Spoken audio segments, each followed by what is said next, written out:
आवराणां हिमालयः अश्वत्था सर्ववृक्षाणां देवर्षीणां च नारदः गन्धर्वाणां चित्ररथः सिद्धानां कपिलो मुनिः उच्चैश्रवसमश्वानां विद्धि माममृतोद्भवम् ऐरावतं गजेन्द्राणां नराणां च नराधिपम्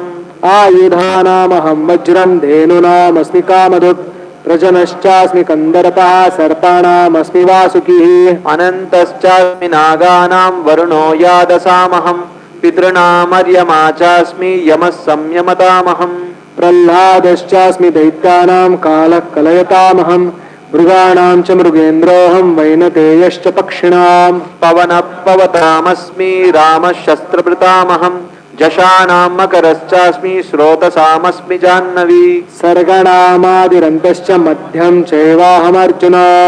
अध्यात्मविद्या विद्यानां त्वादा प्रवदतामहम् अक्षराणामकारोऽस्मि द्वन्द्वः सामासिकस्य च अहम् एवाक्षयः कालो दाताहं विश्वतोमुखः मृत्युः सर्वहरिश्चाहम् उद्भवश्च भविष्यताम् कीर्तिश्रीर्वाक्च नारीणां स्मृतिर्मेधा धृतिक्षमा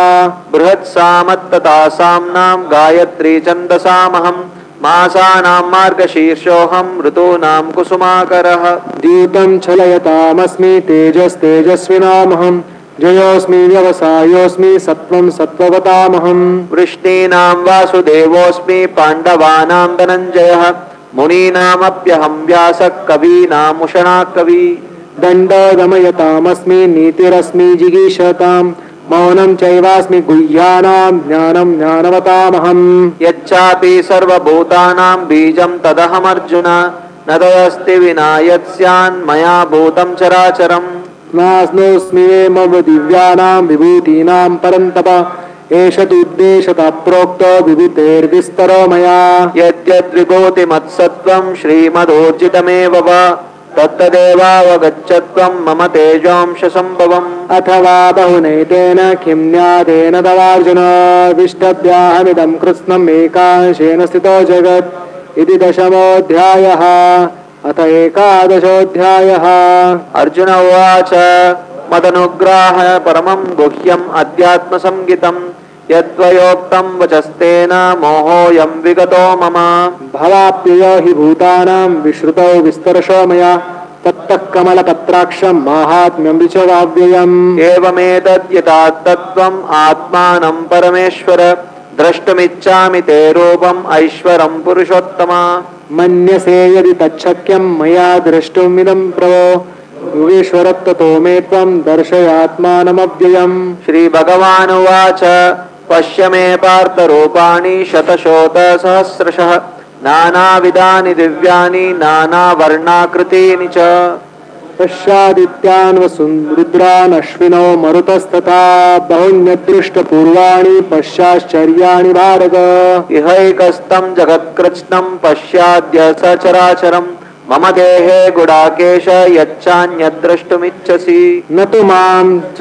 द्रष्टुम् अनेनैव स्वचक्षुषा दिव्यं ददामि ते चक्षुः पश्य मे योगमैश्वरम् सञ्जय उवाच एवमुक्त्वा ततो राजन् महायोगेश्वरो हरिः दर्शयामास पार्थाय परमं रूपमैश्वरम् अनेकवक्त्रनयनम् अनेकाद्भुतदर्शनम् अनेकदिव्याभरणं दिव्यानेकोद्यतायुधम् दिव्यमाल्याम्बरधरं दिव्यगन्धानुलेपनं सर्वाश्चर्यमयं देवम् अनन्तं विश्वतोमुखम् दिवि सूर्यसहस्रस्य भवेद्युगपथोद्दिता यदि भासदृशी सा स्यात् भासस्तस्य महात्मनः तत्रैकस्तं जगत्कृत्स्नं प्रविभक्तम् अनेकदा अपश्यं देवदेवस्य शरीरे पाण्डवस्तदा ततः स विस्मयाविष्टो हृष्टरोमा धनञ्जयः प्रणम्य शिरसा देवं कृताञ्जलिरभाषत अर्जुन उवाच पश्यामि देवांस्तव देवदेहे सर्वांस्तथा च शर्म प्रसीद देवेश जगन्निवास अमीश त्वां धृतराष्ट्रस्य पुत्रा सर्वे सहैवावनिपा लोकान् समग्रान् वदनैर्ज्वलद्भिः तेजोभिरापुर्युद्धस्वजेतासि रणे सपत्नान् संजय